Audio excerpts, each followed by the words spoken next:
మళ్ళీ మీ చేతికి రావడంలో ఏ తప్పు లేదు. డబ్బులు ఎవరిచ్చినా తీసుకోండి, కానీ ఓటును మాత్రం అమ్ముకోకండి. డబ్బు మీదే కాబట్టి మీరు తీసుకోండి, కానీ ఓటు వేసేటప్పుడు మాత్రం మీ ఆలోచన అయి ఉండాలి. మీ మనస్సాక్షి ఎవరికి చెప్తే వాళ్లకు ఓటేయండి.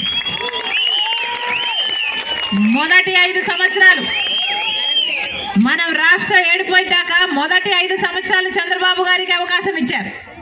తర్వాత 5 సంవత్సరాలు జగన్మోహన్ రెడ్డి గారికి అవకాశం ఇచ్చారు.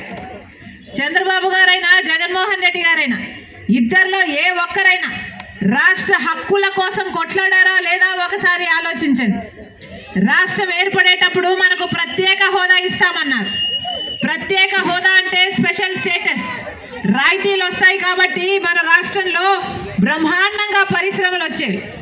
10 ఏళ్ళు అయిపోయింది, పట్టుమని 10 కొత్త పరిశ్రమలు కూడా రాలేదు. 10 ఏళ్ళు అయిపోయింది.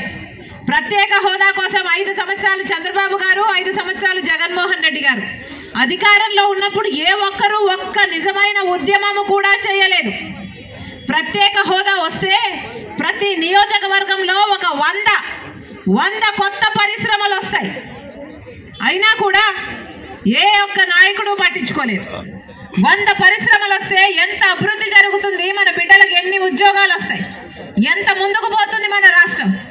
అయినా ప్రత్యేక హోదా గురించి అటు చంద్రబాబు గారు పట్టించుకోలేదు, ఇటు జగన్మోహన్ రెడ్డి గారు పట్టించుకోలేదు. అందుకే చెప్తున్నాం, ఓట్లు ఎవరికి వేస్తున్నామని ఆలోచన చేసి ఓటు వేయండి. రాజధాని ఉందా?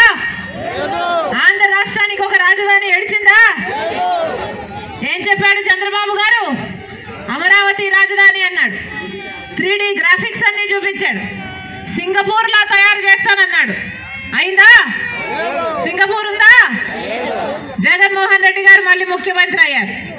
ఈయనేమో 1 కాదు 3 రాజధానీలు అన్నాడు. అన్నారా? 3 ఏ ఒక్కటైనా అయిందా? ఒక్కటైనా ఏడ్చిందా? మనకి ఈరోజు రాజధానియే లేకుండా పోయింది. పక్కన బెంగళూరు ఉంది, హైదరాబాద్ ఉంది, చెన్నై ఉంది, అందరికీ అన్నీ ఉన్నాయి. మనకేముంది? చేతిలో చిప్ ఉంది. మనకేముంది? గుండు సున్నా మిగిలింది. అందుకే ఎవరికి ఓటేస్తున్నామో ఆలోచన చేసి ఓటు వేయండి. ఓటు అనేది మీ చేతిలో ఉన్న ఆయుధం.